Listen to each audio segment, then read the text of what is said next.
It's the one and only Ian Beckles. What's going on, buddy? How are you? Jay Burt, how you doing? I'm good, buddy. Did you watch any golf yesterday? I did not. Okay. What was your Sunday like? I chill on Sundays. Trying to think. Did a little meditation, did a little walk, uh, play a little NCAA and PlayStation, and just came by the cafe. Cafe type of day. Nothing crazy. Alabama? That's the team you're using, huh? Alabama's my team. Yeah. Yep. Alabama. Milrow, man. Yeah, it doesn't matter if I'm playing Madden or I'm playing college. I'm gonna tell you right now off rip, I'm running the football, dog, and I just I need a quarterback that I might not throw the ball at all. I'm an old school offensive lineman. I may not throw the ball. You might get mad, but I ain't All throwing right. it. He ain't doing it. Nah, Today is Baker Mayfield's 30th birthday, Ian. What would you get Baker Mayfield for his birthday? a Super Bowl championship. Baker Mayfield. He's one of those guys that I definitely questioned on the way in. Like I was like, I don't know why everybody's all happy, but I don't know if anybody is overachieved in my mind more than Baker Mayfield ever in the history of Tampa Bay sports. Like coming in, I'm like, what do you expect? Like, what do you expect? And we know what we got was an unbelievable leader that competes every game, which to me is very important. And if you tell me what's the issue been in the last couple of years of making the playoffs, it ain't been Baker Mayfield. Not So even close. not even Not even close. close. Nope. He's the reason why we made the playoffs. How many people can do that? So we're very blessed. What's more impressive, the player on the field or maybe the person off of the field? I don't know the person off the field, and it's hard for me to judge, but I can judge what Right. other people say. And everybody loves the kid. I know he's dealt with the Mike Calter show. They say he's cool. Not everybody, just because you're a great quarterback or a great player, doesn't make you cool off the field. Like, I can't, with the right mind, say that Tom Brady's cool. I've never heard anybody say that. You know what I Mhm. mean? Like, to me, he's a little standoffish. And look, he's a rock star, so he acts like a rock star. I've not heard that about Baker Mayfield. So I hear the rumblings, of off the field stuff, and I've never heard negative stuff about Baker Mayfield. How much would you love to play for a quarterback like Baker Mayfield that's lowering his head and you're busting it for first downs? Like I'm sure as an offensive lineman, you would have loved playing with a guy like that. Yeah, listen, it doesn't matter the way you play as long as you compete. Like, you don't Mhm. have to lower your head, but since you are that guy, that makes you more of an offensive lineman. It does, okay? Like, if you're that guy that falls down before he gets sacked, you ain't never seen Baker do that. You've seen Baker do stuff that he shouldn't do. You don't never see Baker concede. So as an offensive lineman, if I know you're doing that, anything happens to Baker, I'm right there. That's my guy. And he's the I saw last year was one game, I don't remember which one it was. Somebody stood over Baker, and within a half a second, there was 5 offensive linemen there. And that almost made me shed a tear. It was so beautiful. Where do you think Baker Mayfield ranks all time when it comes to Bucs quarterbacks? Oof, yikes. All time, well, you can't be ahead of Tom No. because of what he did so quickly. Uh boy, I think I would put him ahead of Jameis. Jameis's numbers are Yeah. elevated on one side of both sides, but the lack of success, I would put him 3 because Brad Johnson won a Super Bowl. I can't put him in front of Brad Johnson, so I'd put him 3 right now. Above Doug Williams and Vinnie and those guys? Uh, I put him above Vinny because Vinny didn't have anybody to play with here. Right. Didn't have any success. It's hard to put him before Doug Williams. Doug meant more to the Buccaneers. Yeah. So probably 4 then. 4. I'll give him 4. He wins the Super Bowl. Where's he at? 2? It might be 2. If he wins the Super Bowl, I don't know why he doesn't. He might not be 1. He might be. Right. Depends how it happens. Listen, it was Tom's Super Bowl. It will always be Tom's Super Bowl. If Baker Mayfield comes here and win the Super Bowl, that's going to be Baker's. It's not Brad Johnson's Super Bowl. We know that. Okay, it's the Mhm. Buccaneers Super Bowl. But if Baker Mayfield wins the Super Bowl this year, that's going to be Baker's Super Bowl for sure. So he's got to be number 1 then, I, right? I would say, yeah, one or It's one A. almost it's a context thing, right? Because you look at it and it's Baker's learning on the job how to be a champion, and he's taking it from Levante and Mike and Tristan, the guys that were there, with Tom. It's not like Tom, and maybe I don't know if this hurts or helps the case, but Tom was already a champion. So when he comes here, it didn't. I don't know if it changed his legacy, right? I mean, it cemented it. It put that final kind of like thing on the top. But Baker wins a Super Bowl, Ian. That's career changing. That's life changing. You might be talking about Baker Mayfield on his way to maybe being a Hall of Famer. Like it's so crazy to think that a guy that was, out with the Rams and with the Carolina Panthers and he was doing scout team defense. I mean, winning a Super Bowl, and it would change any quarterback, but especially a guy like Baker Mayfield, like that would be just groundbreaking. Well, I think if Baker Mayfield won a Super Bowl this year, he still would have to put another 3 good years on top of it to make it to the Hall of Fame. But when you talk about Tom Brady, I disagree with you. I think the fact that Tom Brady won a Super Bowl away from New England did a lot to his legacy. Like it was always Brady Belichick, Brady Belichick, Brady Belichick. That system, that's the way of winning. When you jump ship in 1 year and you go to a team that doesn't make the playoffs and you take them and win the Super Bowl in the first year, I'm not going to discredit what Bill Belichick did, okay? Because I think he's a great a great coach, and X's and O's are great. But Tom can't leave and win immediately and then you not win, and Right. then me not think that it's not 50-50, it was more 80-20. So to me, it's 80-20. And it was 50-50 before Tom left. And after Tom left, it's 80-20 for sure. Damn. So I think it would almost take Baker maybe to win 2. For sure. To go over Tom Brady as the greatest Bucs quarterback. Well, if Baker Mayfield won a Super Bowl this year and his career was done, his career wouldn't be better than Brad Johnson's. Brad Johnson started probably 14 straight years. Yeah. Baker was up and down. If you take away the last 2-3 years for Baker, the rest of it is outside of that 1 year with Cleveland when he went to it's bad. It's bad. Okay, forget about Hall of Fame. It's almost bust first pick bad. Now with the success, he's caught up, and if you put one Super Bowl on it, it will it'd be a signature of his career. But to get to the Hall of Fame, that's a lot. That's a lot more. You would need another 5-6 years of elite there, right? Correct. Just thinking about that too. I was just thinking about guys like, how many more years? We were talking about this the other night. Like Braden Point already has 300 goals. Yep. Like, God dang, 300 goals, man! Like he's gonna get 500. Remember, 500 was such a a number that we didn't think we were ever gonna see. And then I was looking at something today with Dak Prescott and talking about the Cowboys, and I just it's such a skewed way to look at the sport through the lens of Dak and Dallas. And I know you and I don't know the roster like the back of our hand, but it's I don't know what it's gonna take to get them to the top of the mountain, because I don't even know if it really has anything to do with Dak Prescott. I would agree with you. First of all, Jerry Jones. Okay, listen.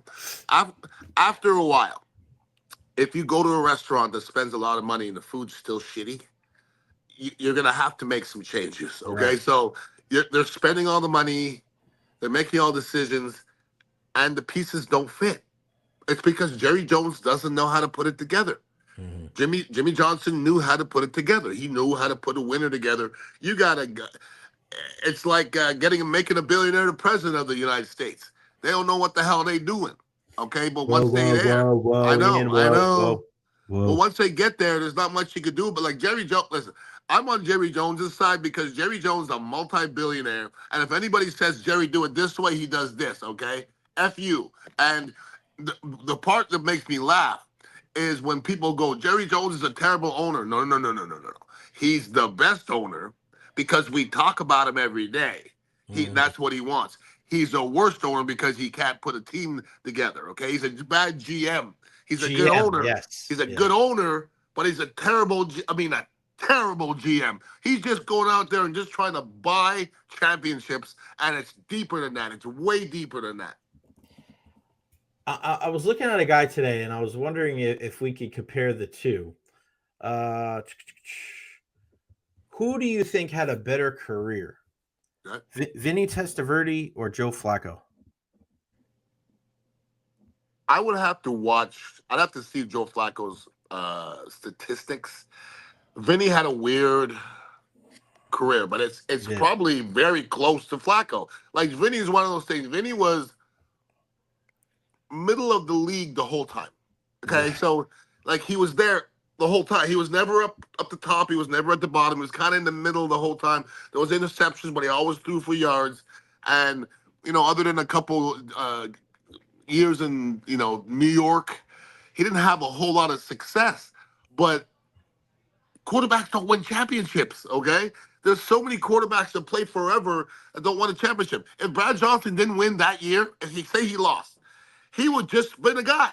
Yeah. Okay, he'd have just been a guy that played for 15 years. He was okay. If you put one championship in Vinny's, and if in 2000, if he didn't get hurt, I think they would have won that year. If you put one championship in Vinny's career, there's no doubt he's a Hall of Fame quarterback. But that's the part that makes me cringe because this is such a team sport. You can't win it yourself. And that Hall of Fame thing has a lot to do with those championships. And unfortunately, that's the only thing he doesn't have. The reason why I ask is because Joe Flacco just signed another deal, so he's coming back. And Yeah. Joe Flacco has the 18th most passing yards in NFL history. 18th. He's top 20 all time, Ian. You know who's 17? Russell Wilson. You know who's 16? Vinnie Testaverde. And I don't know what it is, the stature, two big guys, right? Yep. With Flacco and Testaverde. Like when I look at both of them, like I see the same guy. The only difference that I see is that Flacco had that one run with Baltimore where he, went to the promised land and he was just unconscious for that postseason, but he never really got back to that ever. Because the rest of his career, I think he was like Vinny. I think Vinny at the end of his career was top 10, if I believe. Yeah. And when you look at statistics, you have to look at eras as well. Back in the day, Vinny was throwing in a different era. Listen, if you threw for 300 yards back in the day, that was amazing. Now schleps throw for 300 yards and losses all the time. So the game of football was different. It was harder to throw for 300 yards, and Vinny was out there doing it. So I think they're very similar, those two guys. I happen to know Vinny personally, so I give the nod to Vinny. These are the guys. Check this out. These are the guys that passed Vinny, right? Brady, Breeze, Yep. Manning. Like these guys all came after him. All Hall of Famers, by the way. All of them. Brady, Breeze, Manning, Favre, Russell Wilson, Rivers, Rodgers. No, Russell's right behind him. He's about to pass. But he's a Hall of Famer. Russell Wilson's a Hall of Famer? 100%. If Eli Manning's a Hall of Famer, Russell Wilson's a Hall of Famer. Eli Manning is not a Hall of Famer. Yes, he is. There's no way they can keep Eli Manning out, and you can't keep Russell Wilson out. He's done too much already. He's done too much. You can't win a Super Bowl, then go to another Super Bowl, and then lead. It's just that's a done deal. You don't have to like him or think he's great, but his repertoire that he's gonna stick it there, and he's gonna go. Every other person that did this is in the Hall of Fame, and he has to go. All right. I know you and we go back and forth about Pro Bowls, right? And how it's more of a popularity contest and everything. But you and I have also agreed that like those numbers count. Those numbers counts to the voters. They do, right? And I think you and I got to a point where a couple of years ago it was like 5 or 6 Pro Bowls and then 3 first-team All-Pros. That was kind of you and I did that on air one time. We kind of that was the line. Guess how many Pro Bowls that Russell Wilson has made? Pro Bowls? 8.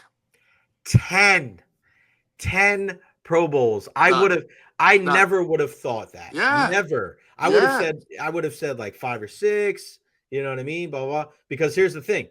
10 Pro Bowls. Yeah. He only has 1 All-Pro and it's second team. That's it.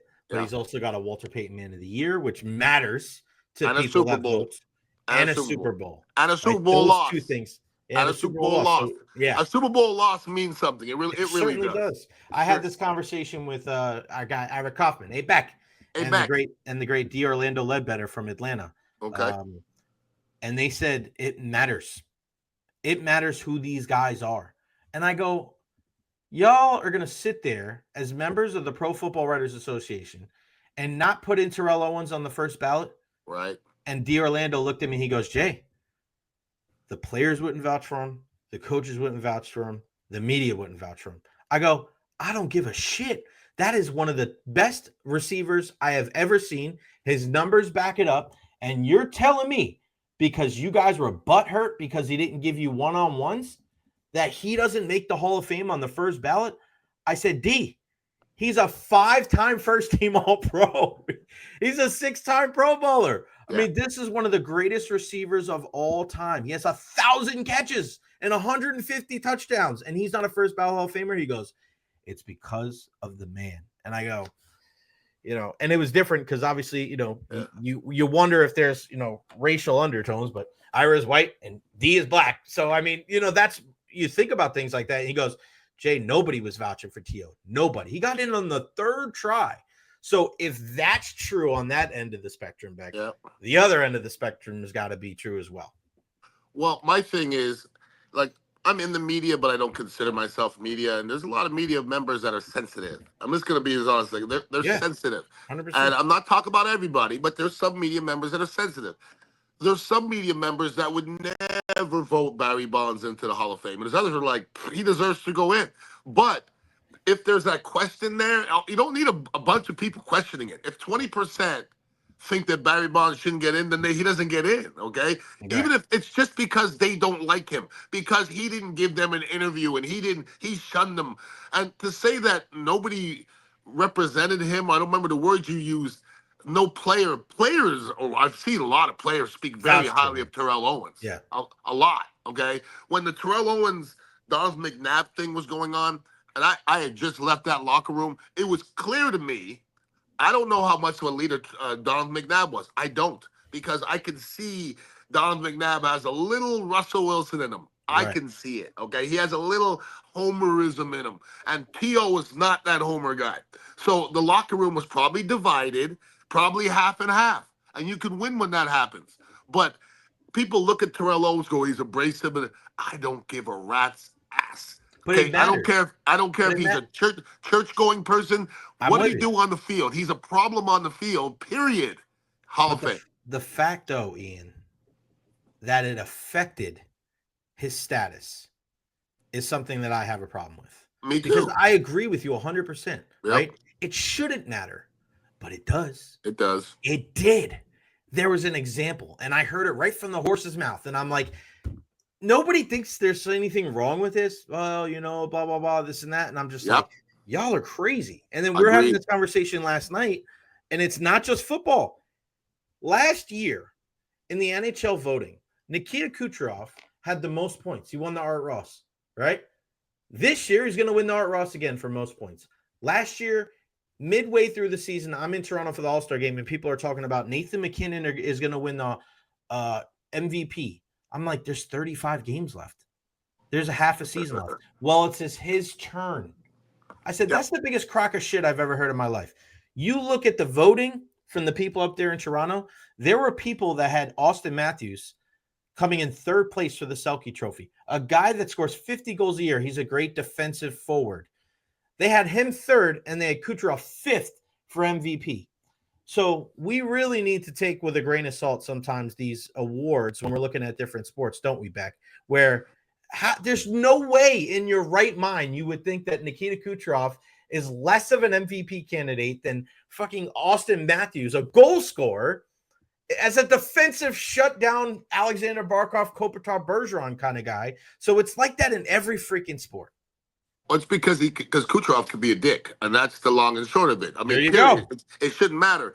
But there's other end of the spectrum too, Jay. I think people just get tired of people. In basketball, there's a fatigue in there. Jokic, I don't care what he did. He's the MVP. Okay, he's gonna average a triple-double. What? Like, people want to figure out ways to not give him the MVP. How about just saying, dude's the best on the planet the last 4 years? Period. I don't care. Jordan used to be that way. Well, he did. No. Who's the best on the planet right now? Jokic is the best. He's the best basketball player on the planet right now, bar none. I don't care. You start your team. You better start with that guy who's a walking triple-double in all aspects of the game. Yeah, I mean, Jokic, it's funny, Greg Linnelli from Lightning Radio asked me to say, who's the best player in the NBA? And I'm like, he's like, is it Giannis? I'm like, nah, it's Jokic. Hell no, not Jokic. Nah, he's Jokic. unbelievable, man. And even then, the coach gets fired. So there's just a lot that goes into it. What's going on there at the Dignitary Cafe right now, my friend? Right now we chilling. Right now, serving the best kratom and kava in town. And this weekend we have a little 420 event going on. Oh, Yeah, it's 420. We celebrate 420 every single day here. So come hang out, man. Friday and Saturday we got a little event stuff going on. It'll be fun. the rolling competition. You still doing that or what? And the rolling competition happened last Saturday Oh, with it did. the people from Suncoast Normal. Yes, How'd I it was go? gonna go in. I was gonna go into it, but I don't like to win in front of everybody all the time. Jay. I like Oh, to keep it yeah. low. You know what I'm saying? I like to be incognito with it. You know what They I'm saying? call him the best pie they serve there at the Dignitary Cafe is Humble, humble pie. for Modest real. Mouse over here. Humble pie with a side of kava. What about was our girl there? Who this? In the The indica. yes. Yeah. What her name was indica. God, I can't remember now. Anyways, yeah, she indica fetish. Indica Yeah, fetish. I did a podcast with her, and she likes to show her toes and her other accoutrements. And I think she came in second. She won the whole thing last year, and she came in second. Wow. Yeah, she's like the Kansas City Chiefs of blunt rolling. Hey, You know, ain't too bad, man. That that ain't ain't too bad. bad. First and Nah, second. That'll get you in the Hall of Fame, that's for sure, no man. doubt. Beckles and Recher podcast this Wednesday at 3 p.m. James Dolan's gonna come by. He really enjoyed it, so he's gonna come by Wednesday and hang out. Well, sweet. That'd be fun. That's how we roll, man. Ian Beckles at Ian_Beckles on Instagram. Go check him out. Dignitary Cafe, 4817 Southwest Shore Boulevard. Go get you a shell, get you some kratom. Yeah, a lot of good vibes there. Beck, appreciate you, brother. Talk to you on Wednesday. One love, kid. Yes, sir.